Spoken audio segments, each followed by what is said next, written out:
Right now, there are more people on Facebook than there were on the planet 200 years ago. Humanity's greatest desire is to belong and connect. And now we see each other. We hear each other. Grandpa, I love you. I love you. Well, I want to take a picture. We share what we love, and it reminds us what we all have in common. Dug out alive and well after 7.5 days. If you believe in yourself, you will know how to ride a bike. Rock and roll! So now technically your device is on. Can you tell? Oh, that's exciting. And this connection is changing the way the world works. Governments are trying to keep up. No, we can't test the freedom. And older generations are concerned. Many people are very concerned about tomorrow. They could get worse next year. The game has new rules. The next 27 minutes are an experiment. But in order for it to work, you have to pay attention.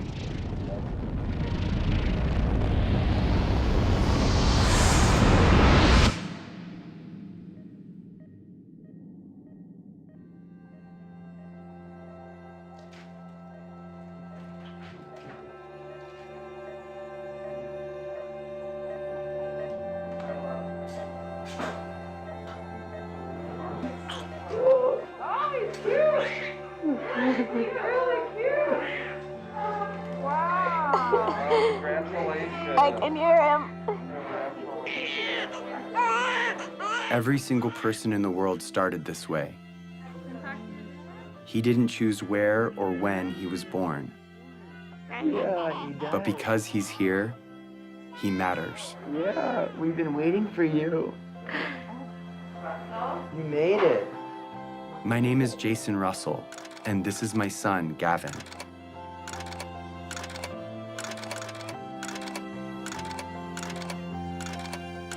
He loves jumping on the trampoline, being a ninja, and dancing. What are you doing? Making snow angel. How do you do that? You do this. And just like his dad, he likes being in movies. Action. Look up! Look out, people! Run! There's a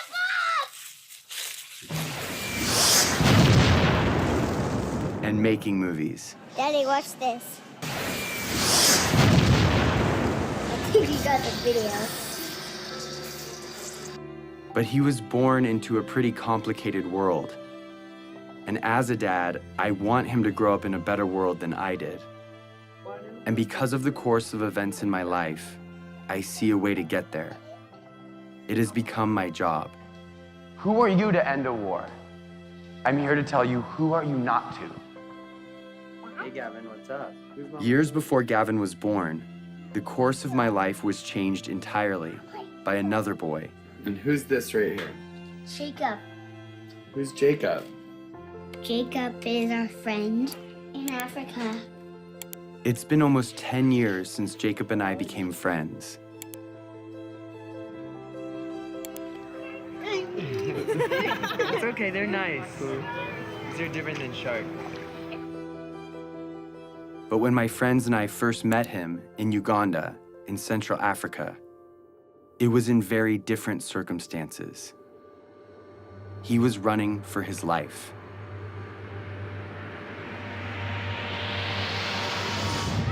You go to school here. Yes, Yes, that's how you know English so well. I know. Yeah. How many nights have you stayed here?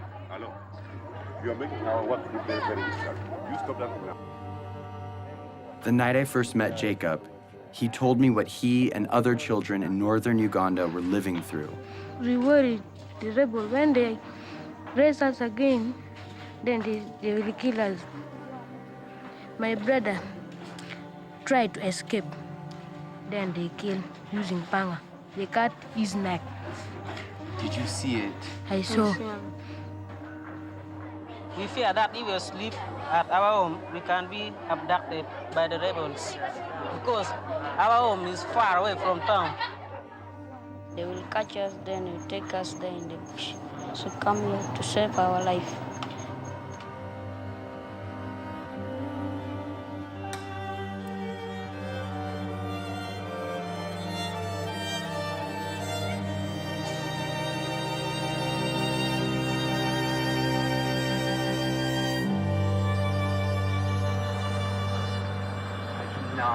This is surreal. cannot believe it. This has been going on for years. If that happened one night in America, it'd be on the cover of Newsweek. What is it that you want to be when you grow up? For me, I wanted to be lawyer, but no money. I don't have money to pay my school fees, so that I learned and then I be lawyer. Yes. After spending a few weeks with Jacob, he told me something I would never forget. So it is better when you kill us. And if possible, you can kill us, you kill us. For us, we don't want now to stay. Because You don't want to stay on Earth. we are only two, no one taking care of us. We are not going to school. So You would rather die than stay on Earth. Yes. Even now. Even now. Are we going to stay in our future? He told me more about his brother and what he would say to him if he were still alive. I love you, but now I miss you. So it is better when we meet. We are going, even if we are not going to meet, but we may meet in heaven, you see. So it is better. I will not talk much. I will start something. Because if I saw my brother once again, I don't.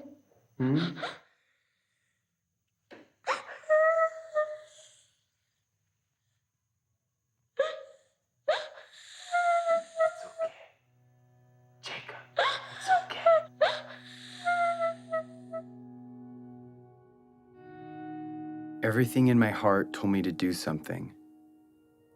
And so I made him a promise. And we are also going to do everything that we can to stop them. Yes. Do you hear my words? Yes. You know what I mean? Yes. Yes. We're going to stop them. We're going to stop them. I made that promise to Jacob, not knowing what it would mean. But now I do.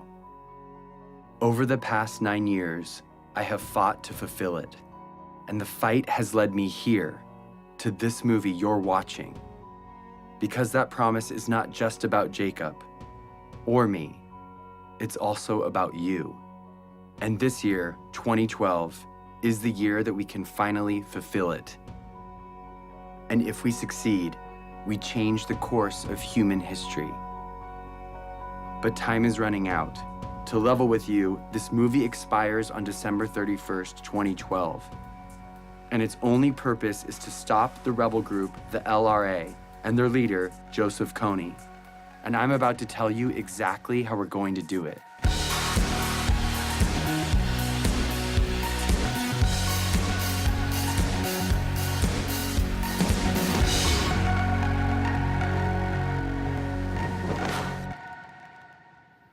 So the thing is, my son Gavin I've never really explained to him what I do. He knows I work in Africa, but he doesn't know what the war's about or who Joseph Kony is. So I'm gonna explain it to him for the first time today. That's what we're doing.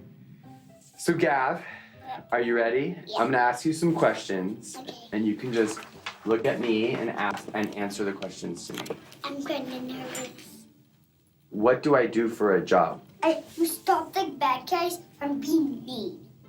Who are the bad guys? Do you know where Star Wars people. Star Wars people? Yeah. Those are the bad guys? Yeah. Can I tell you the bad guy's name? Yeah. This is the guy Joseph Kony. He's the bad guy? Yeah. Who's this? Jacob. Joseph Kony, he has an army, okay? And what he does is he takes children from their parents and he gives them a gun to shoot, and he makes them shoot and kill other people. But they're not going to do what he says because they're nice guys, right? Yeah, they don't want to do what he says, but he forces them to do bad things. What do you think about that? Sad. I couldn't explain to Gavin the details of what Joseph Kony really does. Because the truth is, Kony abducts kids just like Gavin.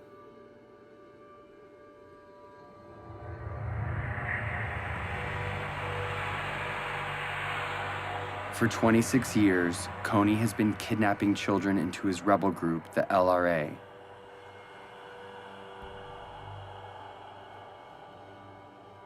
Turning the girls into sex slaves. And the boys into child soldiers. He makes them mutilate people's faces. And he forces them to kill their own parents. And this is not just a few children. It's been over 30,000 of them. And Jacob was one of those children.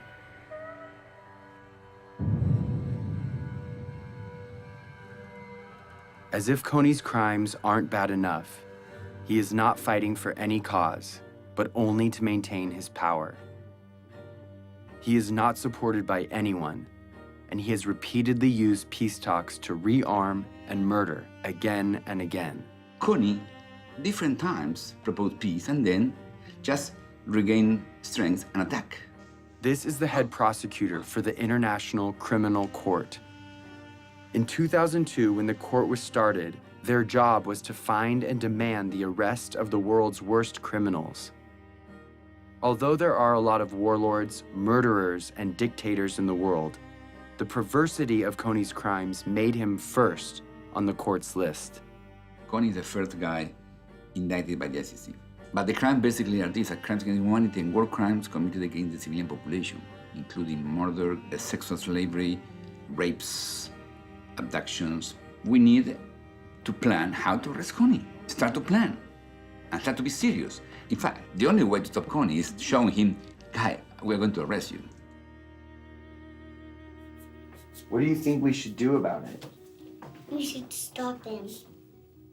The criminal here is Kony. Stop him and then solve all the problems. We should stop who? Him. It's obvious that Kony should be stopped. The problem is 99% of the planet doesn't know who he is. If they knew, Kony would have been stopped long ago. Let the world, let the international community take justice to him there.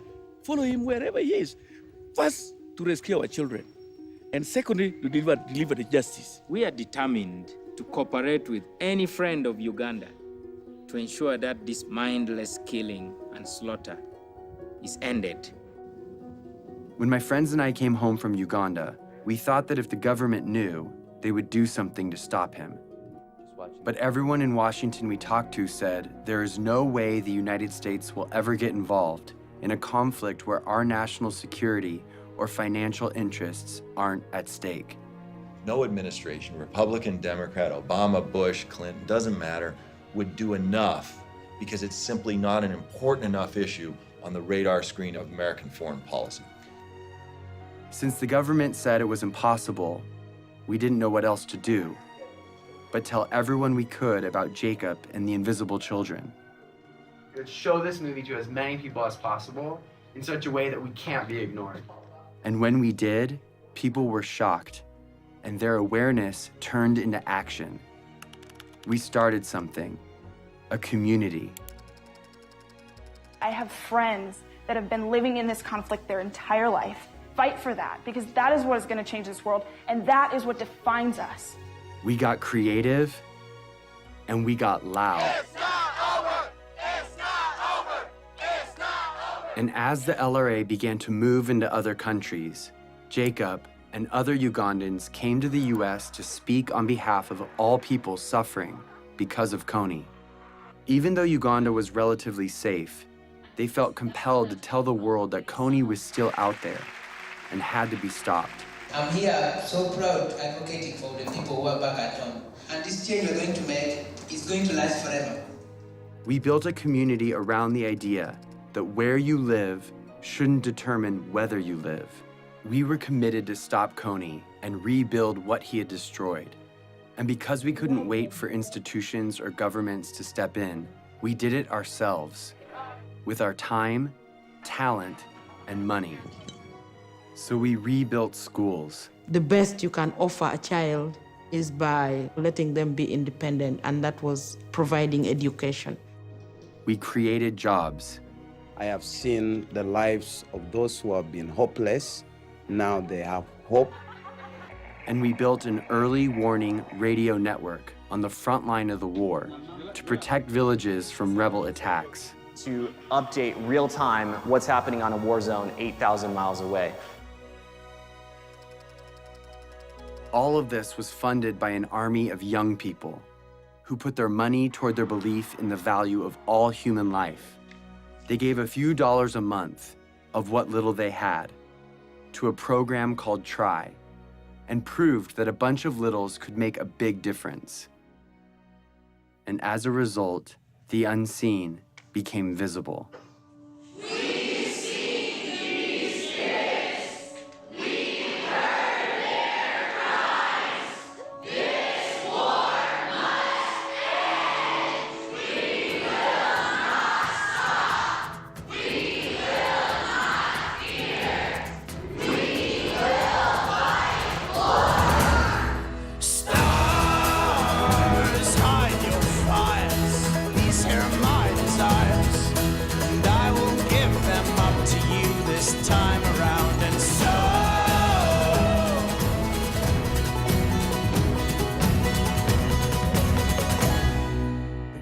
I've talked to people from Mexico, from Canada, from every other state that I can think of. We're all doing this for the exact same reason, and we're all coming from completely different places. This is what the world should be like.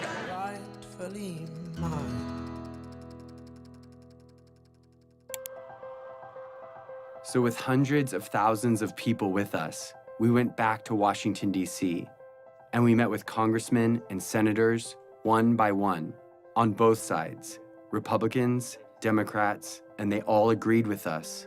Joseph Kony's crimes had to be stopped. Of all the problems that are out there, none is more severe than one that mutilates and takes the lives of little kids. These young members of the Invisible Children organization know that no child should live in fear of being abducted or killed.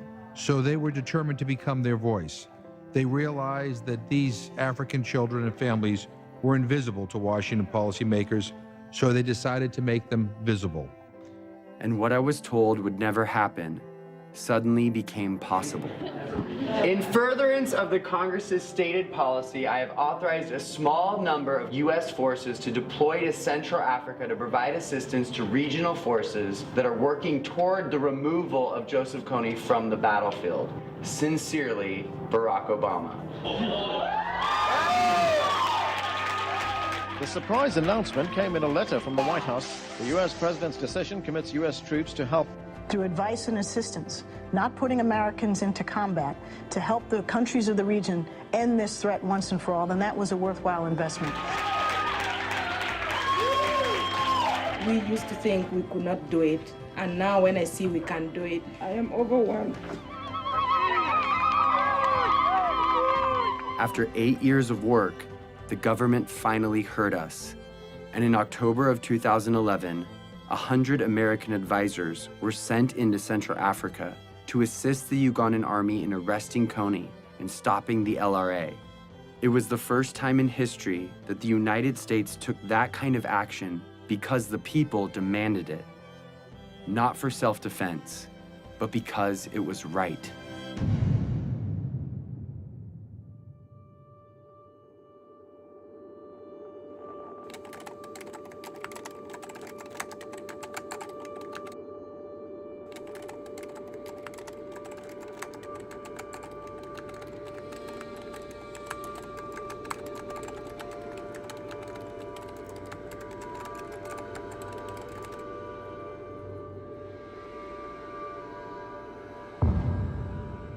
We've come so far, but Kony is still out there. He's recently changed his tactics, making it even more difficult to capture him. And international support could be removed at any time. If we take the pressure off, if we're not successful, he is going to be growing his numbers. People forget, and you got to remind them, and it takes numbers to remind them. And if interest wanes, then it'll go away. And I'd end up standing out there alone trying to do something to support completing the mission. It's got to be 2012. It's not bad for the youth, it's bad for the world if we fail. It's not important just for Ugandan people, it's important for everyone. It's hard to look back on some parts of human history, because when we heard about injustice, we cared, but we didn't know what to do. Too often, we did nothing. But if we're going to change that, we have to start somewhere. So we're starting here with Joseph Kony, because now we know what to do. Here it is. Ready? In order for Kony to be arrested this year, the Ugandan military has to find him. In order to find him, they need the technology and training to track him in the vast jungle. That's where the American advisors come in. But in order for the American advisors to be there, the US government has to deploy them. They've done that, but if the government doesn't believe the people care about arresting Kony, the mission will be canceled. In order for the people to care, they have to know, and they will only know if Kony's name is everywhere.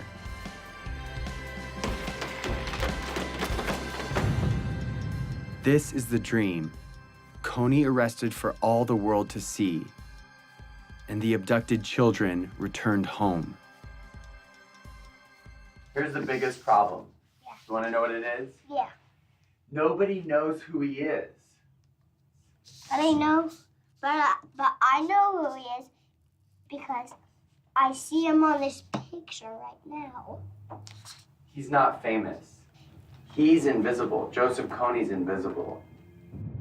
Here is how we're going to make him visible. We are going to make Joseph Kony a household name, not to celebrate him, but to bring his crimes to the light. And we are starting this year, 2012. We are targeting 20 culture makers and 12 policymakers to use their power for good. Let's start with the 20 culture makers. Celebrities, athletes, and billionaires have a loud voice, and what they talk about spreads instantly. I'd like indicted war criminals to enjoy the same level of celebrity as me. That seems fair. That's our objective, is to just shine a light on it. If our goal is to get Kony's name known, the known should join us. We are targeting 20 of the most diverse and influential culture makers to speak out about Kony and make him famous. Oprah, Mark Zuckerberg, Ryan Seacrest, Bono. Then we're going after policymakers, the ones that have the authority to see Kony captured. They decide if the advisors stay or leave. So we need to remind them that in this election year of fighting and name-calling, no matter what side you're on, this is something we can all agree on.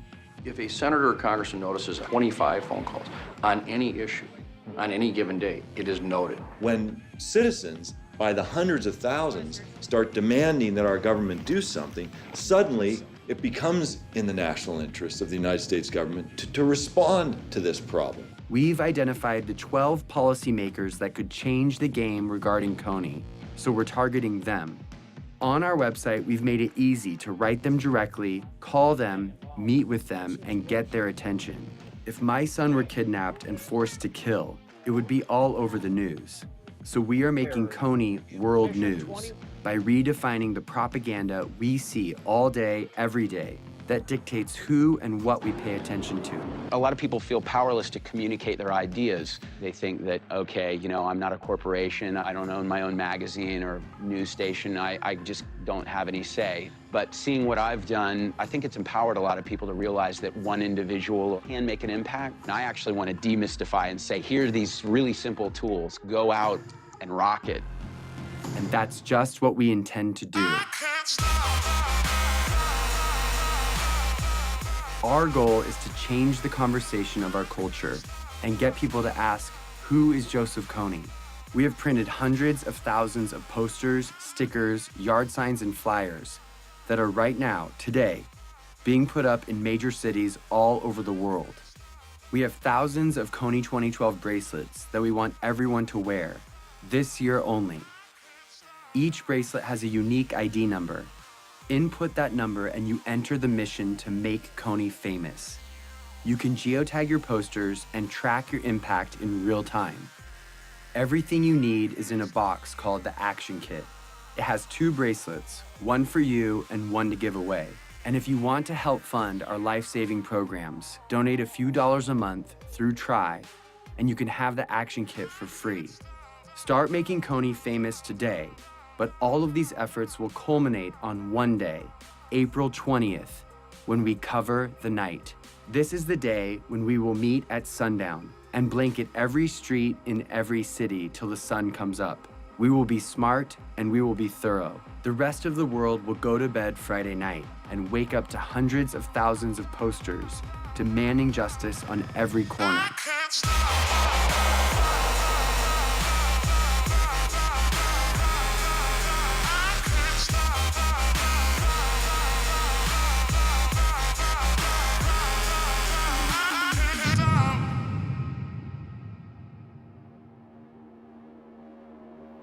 It's always been that the decisions made by the few with the money and the power dictated the priorities of their government and the stories in the media. They determine the lives and the opportunities of their citizens. But now there is something bigger than that. The people of the world see each other and can protect each other. It's turning the system upside down, and it changes everything. We are living in a new world, Facebook world, in which 750 million people share ideas, not thinking in borders. It's a global community bigger than US. Joseph Kony was committing crimes for 20 years, and no one cared. We care.